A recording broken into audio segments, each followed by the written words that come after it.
नमस्कार। Youth competition times book series के अंतर्गत आज हम चर्चा करेंगे भक्ति काल से संबंधित प्रश्नोत्तरी पर। Youth competition times book series के अंतर्गत हमने आदिकाल की समस्त प्रश्नोत्तरी को देखा, जिसमें कि हमने जो सबसे लास्ट प्रश्न था जो बहुत महत्वपूर्ण था कि आदिकाल और भक्ति काल के बीच एक स्वर्णिम कड़ी किस कवि को कहा जाता है। ठीक है, आदिकाल और भक्ति काल के बीच एक स्वर्णिम कड़ी किस कवि को कहा जाता है? तो इसका सही उत्तर है विद्यापति को। जी हाँ, विद्यापति ऐसे कवि हैं जो आदिकाल और भक्ति काल के बीच एक स्वर्णिम कड़ी स्थापित करते हैं। तो चलिए आज जानते हैं भक्ति काल को प्रश्नोत्तरी के जरिए। इसके अलावा आपको भक्ति काल कब से कब तक माना गया, भक्ति काल की विशेषताएं क्या है और इसमें भक्ति विषय कौन कौन सी महत्वपूर्ण रचनाएं रची गई, तो प्लेलिस्ट में वीडियोस पड़ी हैं जिसमें मैंने अच्छे से क्लैरिफिकेशन दी है भक्ति काल के बारे में। चूंकि हम youth competition times book series की बात कर रहे हैं और इस सीरीज के अंतर्गत हमने आधुनिक काल की समस्त विधाओं की प्रश्नोत्तरी को डिस्कस कर लिया है। उसके बाद हमने आदिकाल को देखा। ठीक है, अब हम भक्ति काल की प्रश्नोत्तरी को देखेंगे जो आज से पहले हिंदी साहित्य के जो भी महत्वपूर्ण एग्जाम हुए हैं उनमें पूछे जा चुके प्रश्न हैं। तो चलिए ज्यादा बात न करते हुए सीधे स्टार्ट करते हैं प्रश्न 1 से। तो यहां पर देखिए, सुदामा चरित किसके द्वारा रचित काव्य ग्रंथ है? मतीराम, पद्माकर, देव या फिर नरोत्तम दास? तो विकल्प डी सही उत्तर होगा। नरोत्तम दास का काव्य ग्रंथ है सुदामा चरित। यहां पर आपने एक महत्वपूर्ण बात याद रखनी है कि सुदामा चरित नाम से नंददास और कवि आलम ने भी काव्य ग्रंथ लिखे हैं। ठीक है, तो इस तरह से सुदामा चरित नाम से 3 कवियों ने काव्य ग्रंथ लिखे हैं, नरोत्तम दास ने, नंददास ने और कवि आलम ने। चूंकि नरोत्तम दास और नंददास भक्ति काल के कवि हैं, जबकि कवि आलम रीतिकाल के कवि हैं, रीतिमुक्त काव्यधारा के। लेकिन यहां पर जो प्रश्न हमारे सामने है कि सुदामा चरित दिए गए विकल्पों में से किस कवि द्वारा रचित काव्य ग्रंथ है? तो विकल्प होगा विकल्प डी, नरोत्तम दास, सही उत्तर। ठीक है, और नरोत्तम दास द्वारा रचित सुदामा चरित जो है अवधी भाषा का काव्य ग्रंथ है। चूंकि हम भक्ति काल की बात कर रहे हैं तो भक्ति काल में ज्यादातर कवियों ने अवधी भाषा का ही प्रयोग किया है। ठीक है, चलिए आगे बात करते हैं। गंग किस राजा के दरबारी कवि थी? राजा मानसिंह, महाराणा प्रताप, अकबर या फिर पृथ्वीराज चौहान? तो देखिए, कवि गंग जो थे मुगलकालीन राजा अकबर के दरबारी कवि थे। कवि गंग का पूरा नाम गंगा प्रसाद था और कवि गंग वीरबल के बाल सखा तथा रहीम दास के विशेष कृपा पात्र थे। कवि गंग ने शहजादा खुर्रम की प्रशंसा में एक छंद लिखा था, जिसके कारण नूरजहां ने ईर्ष्यावश उन्हें हाथी से कुचलवा दिया था। और कवि गंग की प्रमुख जो ग्रंथ हैं गंग पदावली, गंग पचीसी और गंग रत्नावली हैं। कवि गंग के अंतिम छंद जो विशेषतः प्रचलित हैं कि कभू न भटवा रन चढ़े, कभू न बाजी बंग, सरस सबाही प्रणाम करे, विदा होत कवि गंग। तथा भिखारी दास ने भी गंग कवि के संदर्भ में कुछ लिखा था कि जैसे तुलसी गंग दुबो भय सुकविन के सरदार। राइट, तो कवि गंग के बारे में ये महत्वपूर्ण तथ्य हैं, आपने ध्यान में रखने हैं।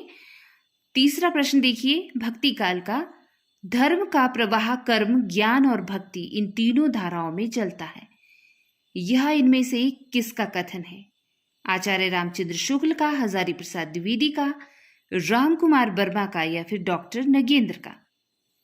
तो विकल्प ही सही उत्तर होगा। धर्म का प्रवाह ज्ञान और भक्ति इन तीनों धाराओं से चलता है, यह कहना है आचार्य रामचंद्र शुक्ल का। और आचार्य रामचंद्र शुक्ल ने भक्ति काल के संदर्भ में ही यह कहा है कि धर्म का प्रवाह कर्म, ज्ञान और भक्ति इन तीनों धाराओं से चलता है। इन तीनों के सामंजस्य से ही धर्म अपनी सजीव दशा में रहता है। किसी एक के भी अभाव से वह विकलांग रहता है। कर्म के बिना वह लूला लंगड़ा, ज्ञान के बिना अंधा और भक्ति के बिना हृदय विहीन क्या निष्प्राण रहता है। तो देखिए, बहुत ही अच्छी बात कही है आचार्य रामचंद्र शुक्ल ने भक्ति काल के संदर्भ में। चूंकि हम भक्ति शब्द से ही यह अंदाजा लगा सकते हैं या अर्थ बिल्कुल अच्छे से हमें प्रतीत होता है कि भक्ति अर्थात ऐसा प्रेम भाव जो भक्त और अपने इष्ट देव के प्रति समर्पित होता है।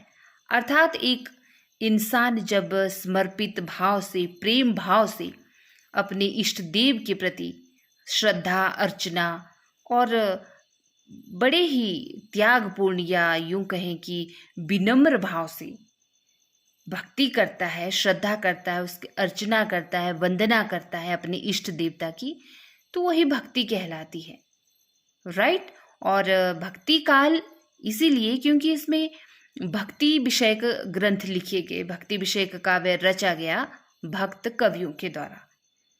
और भक्ति काल में हम क्या देखते हैं कि बहुत सारे ऐसे काव्य ग्रंथ रचे जाते हैं जो भक्ति काल को स्वर्ण युग का दर्जा प्रदान करते हैं। सामान्यतः हिंदी साहित्य के इतिहास में हम देखते हैं कि 14वीं शताब्दी से लेकर 17वीं शताब्दी के बीच के समय को भक्ति काल के नाम से जाना जाता है, राइट। अब चलिए, आचार्य रामचंद्र शुक्ल का भक्ति विषयक यह कथन तो हमने देख ही लिया। अब देखते हैं आचार्य हजारी प्रसाद द्विवेदी जी का कि वे भक्ति आंदोलन के संबंध में क्या कहते हैं। तो देखिए, आचार्य हजारी प्रसाद द्विवेदी जी ने भक्ति आंदोलन को लोक जागरण की संज्ञा दी है। जी हाँ, इन्होंने लोक जागरण कहा है भक्ति काल को।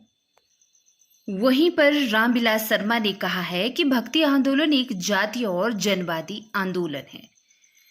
डॉक्टर रामकुमार वर्मा ने भक्ति काल की निर्गुण ज्ञानाशय काव्य धारा को संत काव्य एवं प्रेमाशय काव्य धारा को सूफी काव्य कहकर पुकारा है।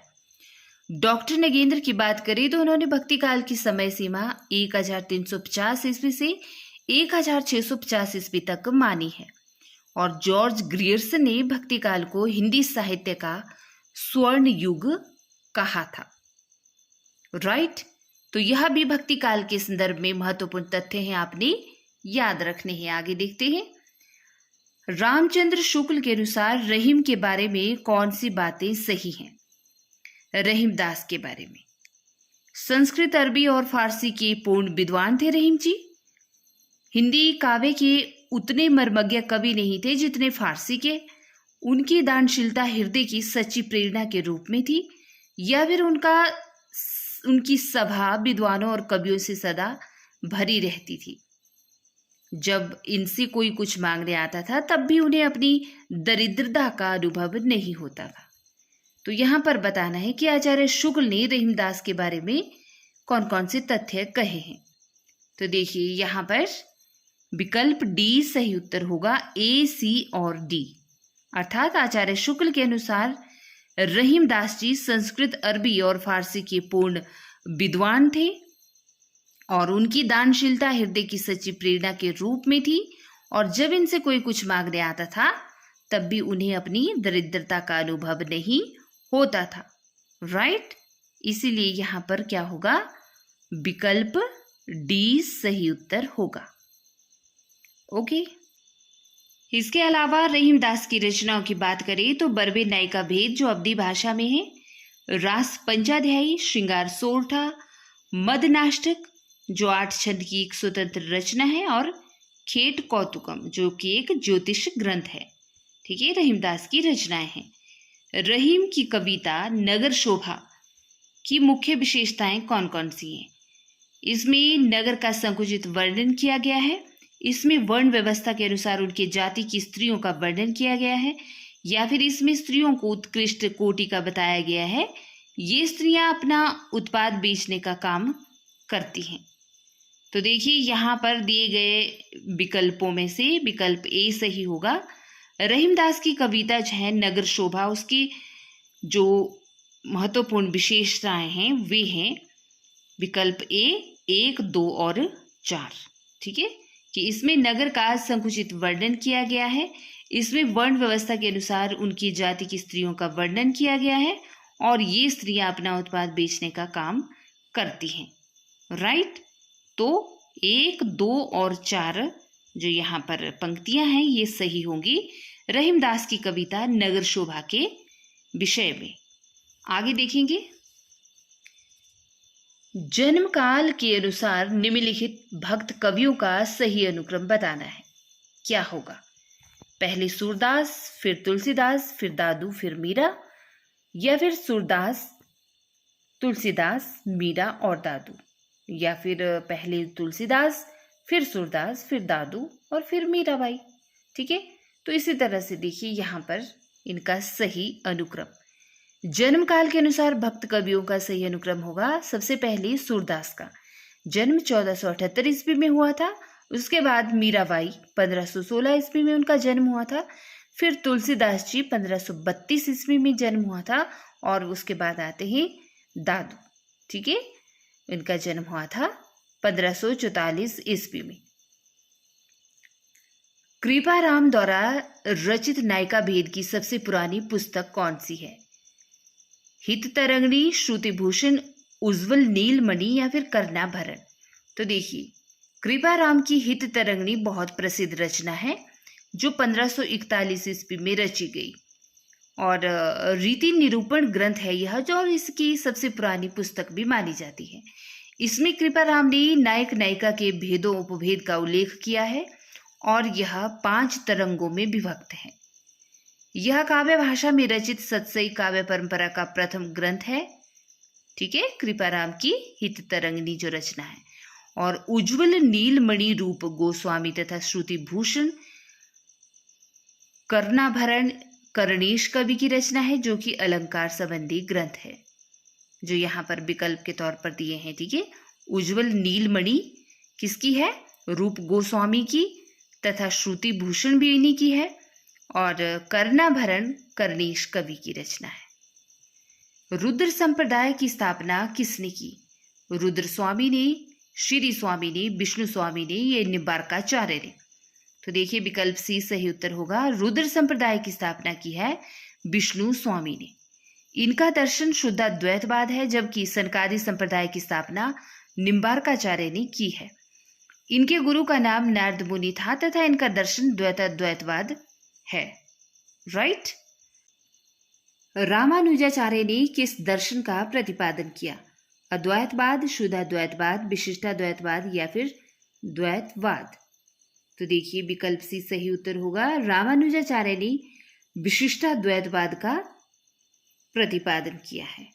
राइट, और भी संप्रदाय हैं यहाँ पर जिनके दर्शन और प्रवर्तक को देख लेते हैं। देखिए, विशिष्टाद्वैतवाद यह श्री संप्रदाय से संबंधित है और उसके प्रवर्तक हैं रामानुजाचार्य। अद्वैतवाद स्मार्त संप्रदाय से संबंधित है, जिसके प्रवर्तक हैं शंकराचार्य। और शुद्धाद्वैतवाद है रुद्र संप्रदाय से संबंधित, जिसके प्रवर्तक हैं विष्णु स्वामी। तथा द्वैतवाद है ब्रह्म संप्रदाय से संबंधित, जिसके प्रवर्तक हैं माधवाचार्य जी। चलिए आगे का प्रश्न देखते हैं। निम्बार्काचार्य का संबंध किस दर्शन से है? विशिष्टाद्वैत से, द्वैतवाद से, द्वैताद्वैत से या शुद्धाद्वैत से? तो विकल्प सी सही उत्तर होगा। निम्बार्काचार्य का संबंध है द्वैताद्वैत दर्शन से और निम्बार्काचार्य ने निम्बार्क यानी कि सनकादि संप्रदाय की स्थापना की। विशिष्टाद्वैत दर्शन रामानुजाचार्य के श्री संप्रदाय से संबंधित है तथा द्वैतवाद माधवाचार्य के ब्रह्म संप्रदाय से और शुद्धाद्वैतवाद दर्शन बल्लभाचार्य के रुद्र संप्रदाय से संबंधित है, जो हमने अभी देखा भी है। आकाश धर्मा गुरु किसे कहा जाता है? शंकराचार्य को, रामानंद को, रामानुजाचार्य को या फिर बल्लभाचार्य को? तो देखिए रामानंद को, यानी कि विकल्प बी सही उत्तर होगा। रामानंद को आकाश धर्मा गुरु कहा जाता है और हजारी प्रसाद द्विवेदी ने आकाश धर्मा गुरु की संज्ञा दी है रामानंद को। और हिंदी में रामानंद राम काव्य के पुरस्कर्ता कवि माने जाते हैं। हजारी प्रसाद द्विवेदी ने कहा है कि मध्य युग की समग्र स्वाधीन चिंता के गुरु रामानंद ही थे। इनके प्रमुख ग्रंथ थे वैष्णव मतावजन भास्कर, श्री रामार्चन पद्धति, योग चिंतामणि, राम रक्षा स्तोत्र और आनंद भाष्य आदि। रामानंद ने रामाबद्ध संप्रदाय की स्थापना की है।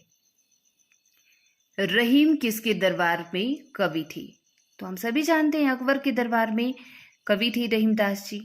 ठीक है, इनका वास्तविक नाम था अब्दुल रहीम खाने खाना और इनके पिता का नाम था बैरम खान, जो अकबर के संरक्षक थे तथा मुगल सेना के सेनापति भी थे। और रहीम मुगल दरबार के 9 रत्नों यानी कि नवरत्नों में से एक रत्न थे। इनकी उक्तियां ऐसी लुभावनी हुई कि बिहारी आदि परवर्ती कवि भी उनमें से बहुतों का अपहरण करने का लोभ न रोक सके। आचार्य शुक्ल की यह उक्ति किस कवि के विषय में है? तुलसीदास, रहीमदास, कबीरदास या फिर वृंद? तो देखिए विकल्प बी सही उत्तर होगा। आचार्य शुक्ल ने यह उक्ति कही है रहीमदास जी के संबंध में। ठीक है, कि इनकी उक्तियां ऐसी लुभावनी हुई कि बिहारी आदि परवर्ती कवि भी उनमें से बहुतों का अपहरण करने का लोभ न रोक सके। भक्ति रसामृत सिंधु के रचयिता कौन है? रामानंद, रामानुजाचार्य, विठलनाथ या फिर रूप गोस्वामी? तो देखिए रूप गोस्वामी की रचना है भक्ति रसामृत सिंधु। राइट। रूप गोस्वामी वृंदावन में चैतन्य महाप्रभु द्वारा भेजे गए 6 गोस्वामियों में से एक थे। ये कवि, गुरु और दार्शनिक थे। ये सनातन गोस्वामी के भाई थे और इन्होंने सनातन गोस्वामी से दीक्षा ली थी और इन्हें भक्ति रसाचार्य भी कहा जाता है और ये गौरांग के अति प्रेमी थे। नेक्स्ट प्रश्न है कि जिस प्रकार मीराबाई ने जाके सिर मोर मुकुट मेरो पति सोई कहकर कृष्ण की भक्ति पति रूप में की, उसी प्रकार किस दक्षिण भारतीय भक्त कवित्री ने कहा कि स्वामी कृष्ण के अतिरिक्त किसी और को अपना पति नहीं बना सकती? आइए विकल्प देखते हैं। अक्का महादेवी, वीणाबाई, अंदाल या फिर सहजोबाई? तो यहाँ पर विकल्प सी सही उत्तर होगा। जिस प्रकार मीराबाई ने जाके सिर मोर मुकुट मेरो पति सोई कहकर कृष्ण की भक्ति पति रूप में की, उसी प्रकार दक्षिण भारतीय भक्त कवित्री हुई है अंदाल। इन्होंने कहा कि स्वामी कृष्ण के अतिरिक्त किसी और को वे अपना पति नहीं बना सकती और यही कारण है कि अंदाल को दक्षिण भारत की मीरा भी कहा जाता है। निम्न में विष्णु संप्रदाय को किस संज्ञा से भी अभिहित किया जाता है? रुद्र संप्रदाय, चैतन्य संप्रदाय, सखी संप्रदाय या फिर पुष्टि संप्रदाय? तो यहाँ पर होगा सही उत्तर विकल्प ए। विष्णु संप्रदाय को रुद्र संप्रदाय की संज्ञा से भी अभिहित किया गया है। देखिए रुद्र संप्रदाय के प्रवर्तक रहे विष्णु स्वामी, चैतन्य संप्रदाय के चैतन्य महाप्रभु और सखी संप्रदाय के प्रवर्तक रहे स्वामी हरिदास। मान सहित विष खाए के शंभु भये जगदीश, बिना मान अमृत प्रिय राहु कटायो शीस। सृजन में संकलित ये पंक्तियां इनमें से किस कवि की हैं? रहीमदास की, कबीरदास की, कृपाराम की या फिर बिहारी की? तो चूंकि हम भक्ति काल के संबंध में विषय में बात कर रहे हैं तो विकल्प ए सही उत्तर होगा। मान सहित विष खाए के शंभु भय जगदीश, बिना मान अमृत प्रिय राहु कटायो शीस। सृजन में संकलित ये पंक्तियां हैं रहीम कवि की। और कबीर की अगर बात करें तो दशरथ सुत तिहु लोक बखाना, राम नाम का मर्म है आना, यह कबीरदास की पंक्ति है। और बिहारी की बात करें तो नहीं पराग नहीं मधुर मधु, नहीं विकास यही काल, अली कली ही सो बंध्यो आगे कौन हवाल। तो ये बड़ा ही प्रसिद्ध दोहा कहा था कवि बिहारी ने अपने राजा जयसिंह के संबंध में। तो आप समझ गए होंगे इस स्टोरी को। तुलसीदास के बचनों के समान रहीम के वचन भी हिंदी भाषी भूभाग में सर्वसाधारण के मुंह पर रहते हैं। यह किसका कथन है? डॉक्टर नगेंद्र का, नंदुलारे वाजपेयी का, आचार्य शुक्ल का या फिर बच्चन सिंह का? तो देखिए रामचंद्र शुक्ल का यह कथन है कि तुलसी के वचनों के समान रहीम के वचन भी हिंदी भाषी भूभाग में सर्वसाधारण के मुंह पर रहते हैं। मदनाष्टक के रचयिता का क्या नाम है? तो हम सभी जानते हैं कि रहीमदास की रचना है मदनाष्टक, राइट। चलिए आगे देखते हैं। कवित कहो दोहा कहो तुलो न छपै छंद, विरच्यो यह बिचारी के यह बखे रसकंद। यह काव्य पंक्तियां किस कवि की हैं? तुलसीदास की, रहीमदास की, त्रिलोचन शास्त्री की या फिर भारतेंदु हरिश्चंद्र की? तो रहीमदास की यह काव्य पंक्ति है कि कवित कहो दोहा कहो तुलो न छपो छंद, विरच्यो यही बिचारी के यह बखे रसकंद। ठीक है, रहीमदास की यह काव्य पंक्ति है। और जो उनकी कृति है वर्बे नायिका भेद, वहीं से यह ली गई है। रहीमदास कृत मदनाष्ट की भाषा क्या है? खड़ी बोली, अवधी, ब्रज या फिर राजस्थानी? तो देखिए यहाँ पर बहुत महत्वपूर्ण तथ्य है कि रहीमदास की जो मदनाष्टक है वह खड़ी बोली में रचित है, जबकि ज्यादातर हम देखते हैं भक्ति काल में अवधी भाषा का प्रमुख बोलबाला रहा या अवधी भाषा में ज्यादातर ग्रंथ रचे गए। लेकिन जो रहीमदास कृत मदनाष्टक है उसकी भाषा है खड़ी बोली। हम सभी जानते हैं कि रहीमदास अकबर के दरबारी नवरत्नों में से एक हैं और इन्होंने अवधी, ब्रज और खड़ी बोली तीनों में रचनाएं की हैं। और मदनाष्टक इनके द्वारा रचित खड़ी बोली में खड़ी बोली का काव्य ग्रंथ है। ठीक है, इसके अलावा इन्होंने बरबे नायिका भेद अवधी भाषा में तथा ब्रज भाषा में रहीम दोहावली और रहीम सत्सई की रचना की है। खेट कौतुकम किसकी रचना है? तो खेट कौतुकम भी रहीमदास की रचना है। ठीक, आगे देखेंगे। उत्तर भारत में भक्ति का प्रसार करने का श्रेय किसे प्राप्त है? शंकराचार्य को, रामानुजाचार्य को, रामानंद को या फिर माधवाचार्य को? तो विकल्प सी सही उत्तर होगा। उत्तर भारत में रामानंद ने भक्ति आंदोलन का प्रचार प्रसार किया है और राघवानंद ने उत्तर भारत में राम भक्ति का प्रवर्तन किया, परंतु इसे प्रतिष्ठित और प्रसारित करने का श्रेय रामानंद ने किया या फिर रामानंद को जाता है। रामानंद को आकाश धर्मा गुरु किसने कहा है? आचार्य हजारी प्रसाद द्विवेदी ने। रचना और रचनाकार की दृष्टि से इनमें से कौन सा विकल्प गलत है? वेली कृष्ण, रुक्मणी री, ध्यान मंजरी, बरबे नायिका भेद और भक्तमाल जैसी रचनाओं के यहाँ पर नाम है, राइट। तो देखिए यहाँ पर मैं बात करूँ तो ध्यान मंजरी अगरदास की रचना है, बरबे नायिका भेद रहीमदास की है और भक्तमाल नावादास की है। तो जो बी, सी और डी ये बिल्कुल सही है, लेकिन विकल्प ए यहाँ पर सही नहीं है। विकल्प ए गलत है क्योंकि वेली कृष्ण रुक्मणी री चतुर्भुज दास की रचना नहीं है, बल्कि यह रचना है कवि पृथ्वीराज की। ठीक है, कवि पृथ्वीराज की, तो इसलिए विकल्प ए सही उत्तर होगा। भक्ति आंदोलन को ईसाइयत की देन कहने वाले इतिहासकार कौन है? तो देखिए विकल्प ए सही उत्तर होगा। जॉर्ज ग्रियर्सन ने यह कहा था कि भक्ति आंदोलन जो है ईसाइयों की देन है। ठीक है, ग्रियर्सन ने क्या लिखा है कि ईसा की दूसरी तीसरी शताब्दी में कुछ ईसाई मद्रास में आकर बस गए थे, जिसके प्रभाव से भक्ति का विकास हुआ। और ग्रियर्सन ने भक्ति काल को हिंदी का स्वर्ण युग भी माना है। हिंदी साहित्य के किस युग को स्वर्ण युग कहा जाता है? तो भक्ति काल को। विकल्प डी सही उत्तर, राइट। और स्वर्ण युग किसने कहा है? जॉर्ज ग्रियर्सन ने। रामविलास शर्मा ने भक्ति काल को लोक जागरण काल कहा और हजारी प्रसाद द्विवेदी ने क्या किया?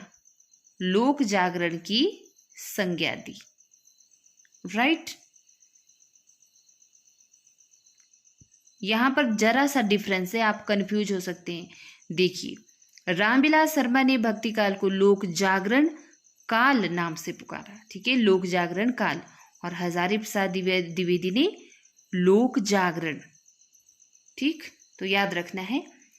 भक्ति आंदोलन को लोक जागरण किसने कहा? किसने कहा लोक जागरण? हजारी प्रसाद द्विवेदी ने। विकल्प डी सही उत्तर।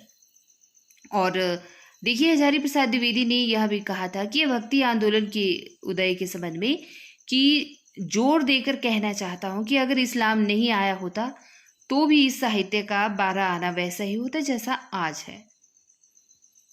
भक्ति काल को बौद्ध धर्म की देन किसने कहा है? हजारी प्रसाद द्विवेदी ने, जॉर्ज ग्रेसन ने, धीरेन्द्र वर्मा ने या फिर आचार्य शुक्ल ने? तो देखिए विकल्प ए सही उत्तर होगा। भक्ति काल को बौद्ध धर्म की देन भी हजारी प्रसाद द्विवेदी ने कहा है, क्योंकि ग्रेसन ने भक्ति के उदय के संबंध में कहा कि ईसाई धर्म की देन है, और आचार्य शुक्ल ने भक्ति काल का उदय पराजित मनोवृत्ति या इस्लामिक आक्रमण की देन को माना, जबकि बौद्ध धर्म की देन माना भक्ति काल को हजारी प्रसाद द्विवेदी ने। राइट, तो 3-4 प्रश्न तो ऐसे ही बन गए। चलिए आगे देखते हैं। अपने पौरुष से हताश जाति के लिए भगवान की शक्ति और करुणा की ओर ध्यान ले जाने के अतिरिक्त दूसरा मार्ग ही क्या था? यह कथन किसका है? शुक्ल का, विद्यानिवास मिश्र का, हजारी प्रसाद द्विवेदी का या फिर नामवर सिंह का? तो यहाँ पर विकल्प ए सही उत्तर होगा। यह कथन है आचार्य शुक्ल का। ठीक है, और आचार्य शुक्ल ने भक्ति काल के संबंध में ही यह कथन कहा है। राइट, निम्नलिखित में से कौन सा काव्य भक्ति काल का नहीं है? संत काव्य, राम भक्ति काव्य, छायावादी काव्य या फिर सूफी काव्य? तो आप समझ गए होंगे विकल्प सी, छायावादी काव्य भक्ति काल का नहीं है। देखिए भक्ति काल की डायग्राम। भक्ति काल जिसको कि 2 धाराओं में बांटा गया, निर्गुण भक्ति और सगुण भक्ति, और फिर निर्गुण भक्ति को भी 2 धाराओं में, ज्ञानाश्रय शाखा जिसके प्रवर्तक रहे कबीरदास जी, और प्रेमाश्रय या सूफी शाखा जिसके प्रवर्तक माने जाते हैं मलिक मोहम्मद जैसी। ठीक उसी तरह से सगुण भक्ति की भी 2 शाखाएं हुई, राम भक्ति शाखा और कृष्ण भक्ति शाखा। राम भक्ति शाखा के जो प्रवर्तक कवि माने जाते हैं तुलसीदास जी, और कृष्ण भक्ति शाखा के सूरदास जी। भक्ति का प्रारंभ कहाँ से हुआ? पूर्वी भारत से, दक्षिणी भारत से, पश्चिमी भारत से या उत्तरी भारत से? तो देखिए भक्ति का प्रारंभ हुआ दक्षिणी भारत से, यानी कि विकल्प बी सही उत्तर। आचार्य शुक्ल ने दक्षिण में भक्ति का उद्भव स्वीकार किया है, और इस संबंध में उन्होंने क्या इस प्रकार का मत भी बड़ा प्रसिद्ध रहा है कि भक्ति द्राविड़ उपजी लाए रामानंद, प्रगट किया कबीर ने 7 दीप 9 खंड। तो यह दोहा बड़ा प्रसिद्ध है भक्ति के प्रारंभ में, ठीक है, या भक्ति आंदोलन के संदर्भ में। अलवार वैष्णवों की संख्या कितनी मानी जाती है? तो हम सभी जानते हैं 12 मानी जाती है। विकल्प डी सही उत्तर।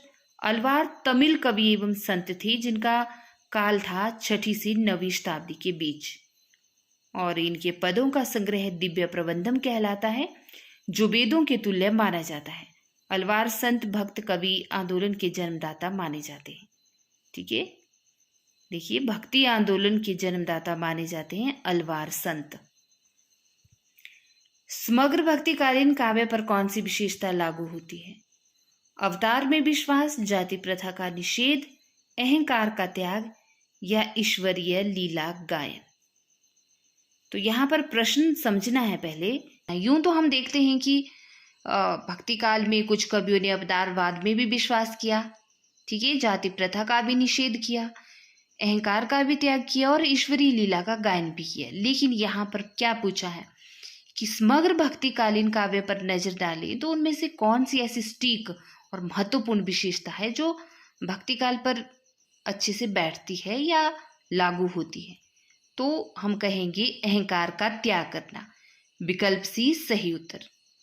देखिए, एक भक्त समर्पित भाव से अपने इष्ट देव की लीला का गान करेगा, ठीक है, भक्ति करेगा सर्वस्व भाव से, वह तभी कर पाएगा ना कि जब वो अहंकार का त्याग करेगा। वह भक्ति भावना तभी तो उसके अंदर जाग पाएगी। तो सही विकल्प होगा विकल्प सी, अहंकार का त्याग। आगे देखेंगे हम।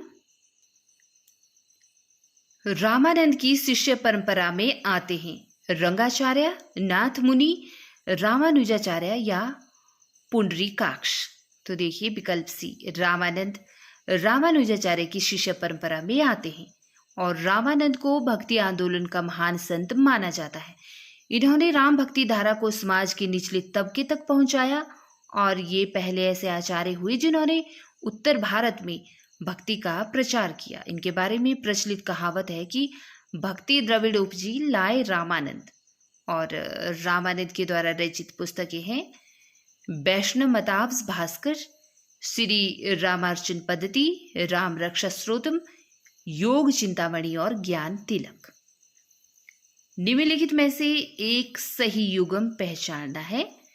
रामानुजाचार्य द्वैताद्वैतवाद, निम्बार्काचार्य विशिष्टाद्वैतवाद, माधवाचार्य अद्वैतवाद और बल्लभाचार्य शुद्धाद्वैतवाद। तो यहाँ क्या पूछा है कि इन विकल्पों में से सही युगम, तो यहाँ पर विकल्प डी सही युगम होगा। बल्लभाचार्य ने शुद्धाद्वैतवाद का समर्थन किया। राइट। अब यहाँ पर देखिए, जो बल्लभाचार्य जी हैं उनका दार्शनिक मत रहा है शुद्धाद्वैतवाद, और बल्लभाचार्य द्वारा रचित जो ग्रंथ हैं वे हैं पूर्व मीमांसा भाष्य, उत्तर मीमांसा तथा ब्रह्मसूत्र भाष्य, जो अणुभाष्य के नाम से भी प्रसिद्ध है, और श्रीमद् भागवत गीत की सूक्ष्म टीका तथा सुबोधनी टीका और तत्वदीप निबंध भी इन्होंने लिखे हैं। अद्वैतवाद के अनुसार जीव और ब्रह्मा एक ही हैं, संसार सत्य है, जीव और ब्रह्मा अलग अलग हैं, या फिर ब्रह्मा विशेषण युक्त है। तो देखिए विकल्प ए सही उत्तर होगा कि अद्वैतवाद के अनुसार जीव और ब्रह्मा कैसे हैं, एक हैं। ठीक है। अद्वैतवाद दर्शन की वह धारा है जिसमें एक तत्व को ही मूल माना जाता है। वेद तथा उपनिषदों में एक पुरुष या एक ब्रह्मा का सर्वप्रथम प्रतिपादन मिलता है। और अद्वैतवाद के संस्थापक कौन है? शंकराचार्य जी। कृष्ण के साथ राधा की महानता दैष्ट संप्रदाय की विशेषता है। श्री संप्रदाय, रुद्र संप्रदाय, ब्रह्म संप्रदाय या सनकादि संप्रदाय। तो देखिए विकल्प डी, कृष्ण के साथ राधा की महानता सनकादि संप्रदाय की विशेषता है। और निम्बार्काचार्य निम्बार्क संप्रदाय के प्रवर्तक आचार्य के रूप में विख्यात है, और इसको सनकादि संप्रदाय भी कहा जाता है। ठीक है। कमल दल नैनन की उन्मानी, विसरत नाही सखी वो मन, ते मंद मंद मुस्कानी। यह पदचरण किसकी रचना है? मीराबाई की, रहीमदास की, सूरदास की या नंददास की? तो देखिए रहीमदास की रचना है। ठीक है, कि कमल दल नैनन की उन्मानी, बिसरत नाही सखी मो मनते मंद मंद मुस्कानी। आगे देखेंगे, निम्नलिखित को सुमेलित कीजिए तथा नीचे दिए गए कोट द्वारा सही उत्तर चुनिए। विशिष्टाद्वैतवाद, द्वैतवाद, शुद्धाद्वैतवाद और द्वैताद्वैत। तो हम पहले भी देख चुके हैं, इसको एक बार पुनः देख लेते हैं। रामानुजाचार्य ने चलाया विशिष्टाद्वैतवाद, और माधवाचार्य ने द्वैतवाद, विष्णु स्वामी ने शुद्धाद्वैतवाद और निम्बार्काचार्य ने द्वैताद्वैतवाद। राइट। संवत 1375 से 1700 तक के साहित्य में कौन सी भावधारा परिलक्षित होती है? श्रृंगारिकता, वीरता, रीति या फिर भक्ति? तो विकल्प डी सही होगा। संवत 1375 से 1700 तक के साहित्य में भक्ति भावधारा परिलक्षित होती है, और इस काल में भक्ति अपने चरमोत्कर्ष पर थी, और तुलसी और सुर यानी कि तुलसीदास और सूरदास जैसे कवियों ने भक्ति का पूर्ण प्रसार किया, तथा डॉक्टर ग्रियर्सन ने भक्ति काल को हिंदी का स्वर्ण युग कहा है। ओम जय जगदीश हरे की आरती की रचना किसने की है? श्रद्धाराम फिलौरी, राजा शिव प्रसाद सिंह, शिवानंद या हरिहर स्वामी? तो देखिए विकल्प ए सही उत्तर होगा। ओम जय जगदीश हरे, ये जो आरती है आमतौर पर हम सभी गाते हैं, सभी हिंदुस्तानी। तो इसकी रचना की है श्रद्धाराम फिलौरी ने, और इनके द्वारा रचित उपन्यास भाग्यवती है 1877 का। इसके अलावा आत्मचिकित्सा, तत्वदीपक, धर्म संवाद, उपदेश संग्रह आदि भी इनके काव्य ग्रंथ हैं। द्वैतवाद के प्रणेता कौन माने जाते हैं? तो हम सभी जानते हैं, माधवाचार्य जी माने जाते हैं। और देखिए कितनी बार यह प्रश्न पूछा गया है। हमें यह पता होना चाहिए कि द्वैतवाद के प्रणेता कौन माने जाते हैं। ठीक है, विशिष्टाद्वैतवाद के कौन माने जाते हैं, शुद्धाद्वैतवाद के कौन माने जाते हैं, और द्वैताद्वैतवाद के कौन माने जाते हैं। ठीक, एक बार पुनः देख लेते हैं। राइट। चलिए देखिए यहाँ पर, देखिए ये दर्शनों के नाम हैं, जैसे कि द्वैतवाद है जिसकी प्रणेता रहे माधवाचार्य, और अगर संप्रदाय की बात करें तो ये ब्रह्म संप्रदाय से संबंधित हैं। विशिष्टाद्वैत दर्शन के रहे रामानुजाचार्य जो कि श्री संप्रदाय से संबंधित हैं, और शुद्धाद्वैतवाद दर्शन के प्रणेता हैं वल्लभाचार्य जो रुद्र संप्रदाय से संबंधित हैं, और द्वैताद्वैतवाद दर्शन के प्रणेता है निम्बार्काचार्य जो कि संबंधित है सनकादि संप्रदाय से। यहाँ पर हिंदी में राम काव्य के पुरस्कर्ता रामानंद माने जाते हैं, और रामानंद ने उत्तर भारत में राम भक्ति को प्रतिष्ठित और प्रसारित किया। शुद्धाद्वैतवाद दर्शन के प्रवर्तक कौन हैं? तो अभी तो हमने देखा, ठीक है, वल्लभाचार्य जी। हिंदी का भक्ति काल बाहरी आक्रमण की प्रतिक्रिया है, यह कथन निम्नलिखित में से किस विद्वान का है? ग्रियर्सन का, हजारी प्रसाद द्विवेदी का, शुक्ल का, या फिर इनमें से किसी का भी नहीं? तो आचार्य शुक्ल का यह कहना है, ठीक है, कि क्या है, हिंदी का जो भक्ति काल है वह बाहरी आक्रमण की प्रतिक्रिया है।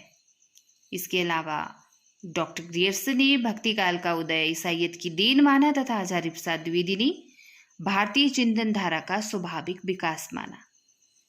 रामानुजा के श्री संप्रदाय में किसकी उपासना होती थी? ठीक है, जो रामानुजाचार्य हैं उन्होंने श्री संप्रदाय चलाया, तो उसमें किसकी उपासना होती थी? शंकर की, ब्रह्मा की, विष्णु की या लक्ष्मी की? तो देखिए रामानुज के श्री संप्रदाय में विष्णु की उपासना होती थी, विकल्प सी सही उत्तर। राइट। और इनका जो दर्शन है ना, दार्शनिक सिद्धांत, वह विशिष्टाद्वैत सिद्धांत कहलाता है, और कहा जाता है कि लक्ष्मी ने इन्हें जिस मत का उपदेश दिया उसी के आधार पर इन्होंने अपने मत का प्रवर्तन किया, और इसीलिए इनके संप्रदाय को श्री संप्रदाय भी कहते हैं। इनमें से कौन आलवार महिला संत है? अंदाल, अजकामाशी, सहजोबाई या फिर मीराबाई? तो विकल्प ए सही उत्तर होगा।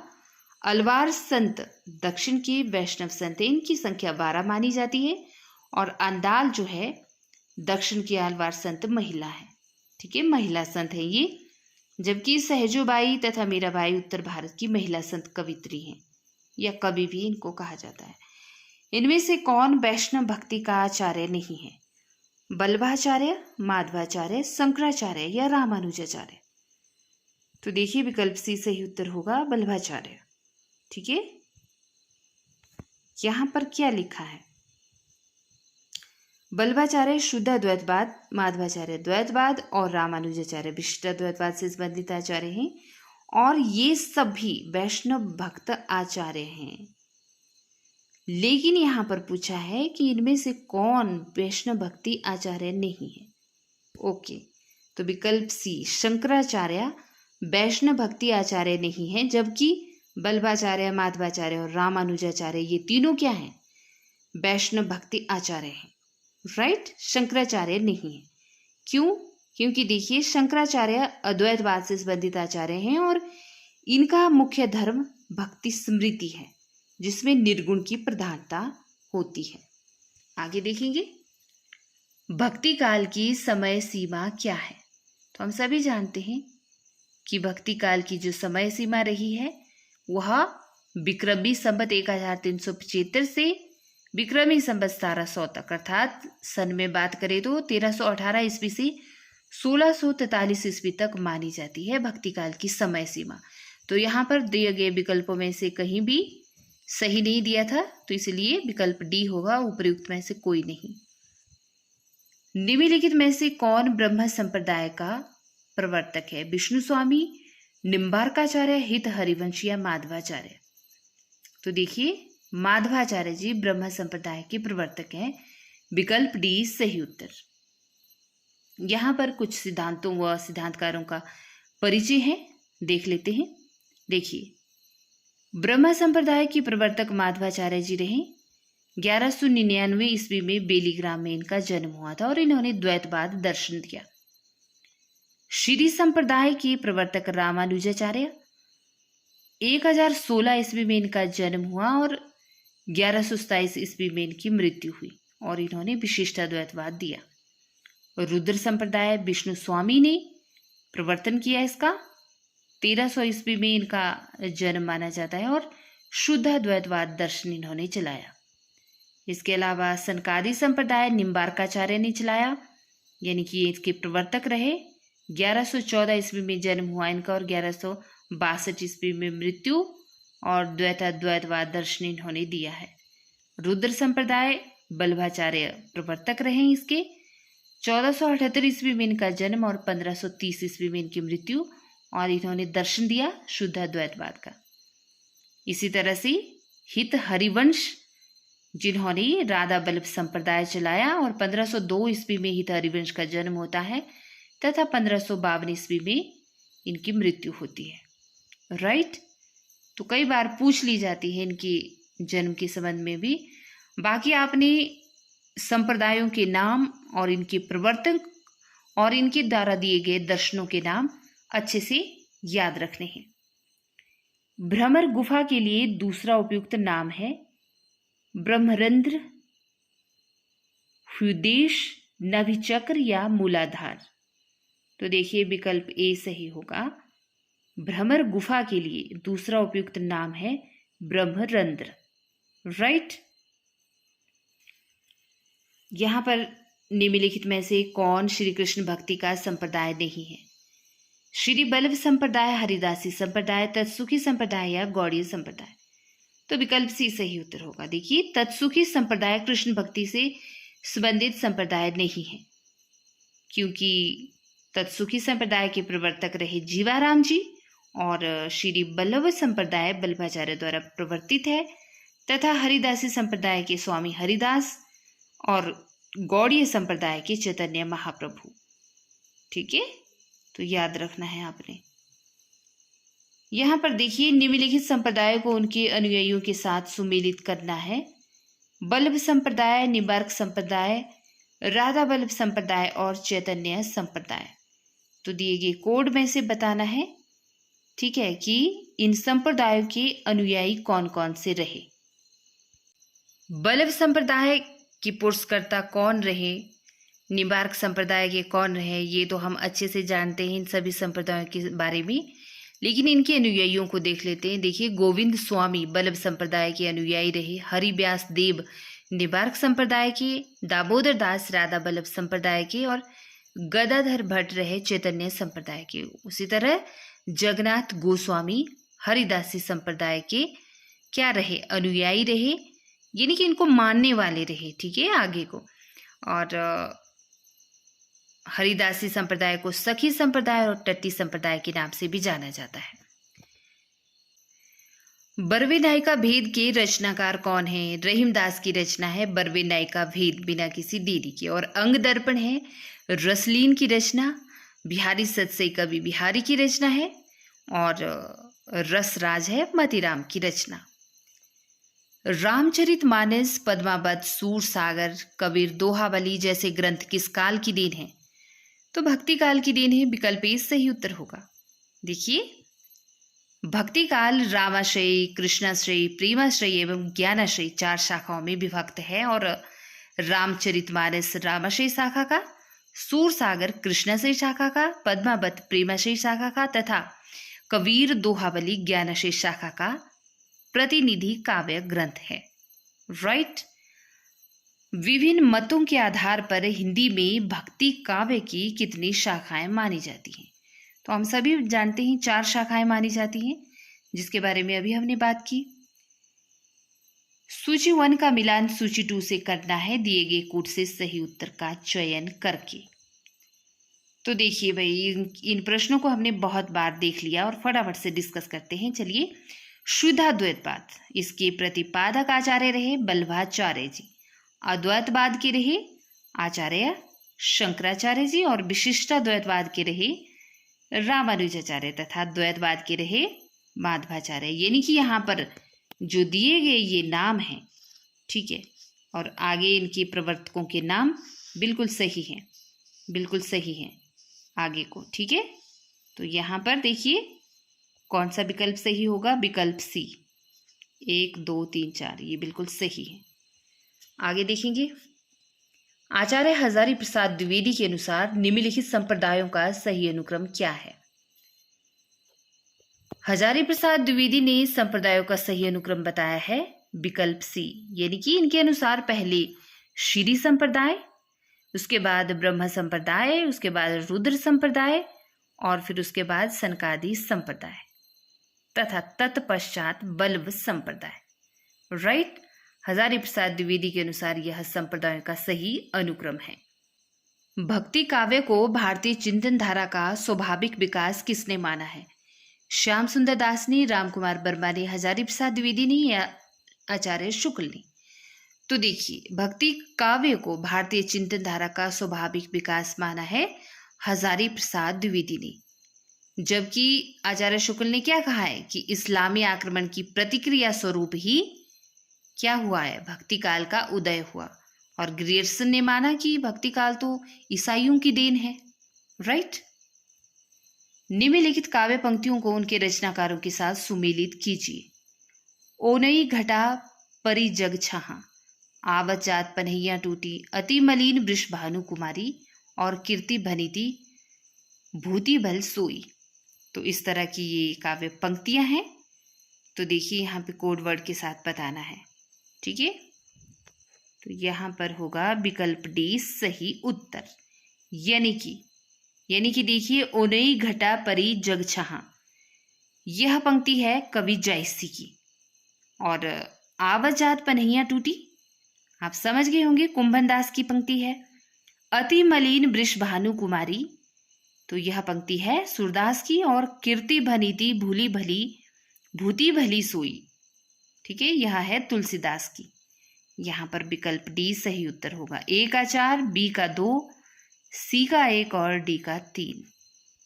राइट, नेक्स्ट प्रश्न देखेंगे। निम्नलिखित दार्शनिक सिद्धांतों को उनसे संबंधित कवियों के साथ सुमेलित कीजिए। तो देखिए, यह प्रश्न कितना महत्वपूर्ण है।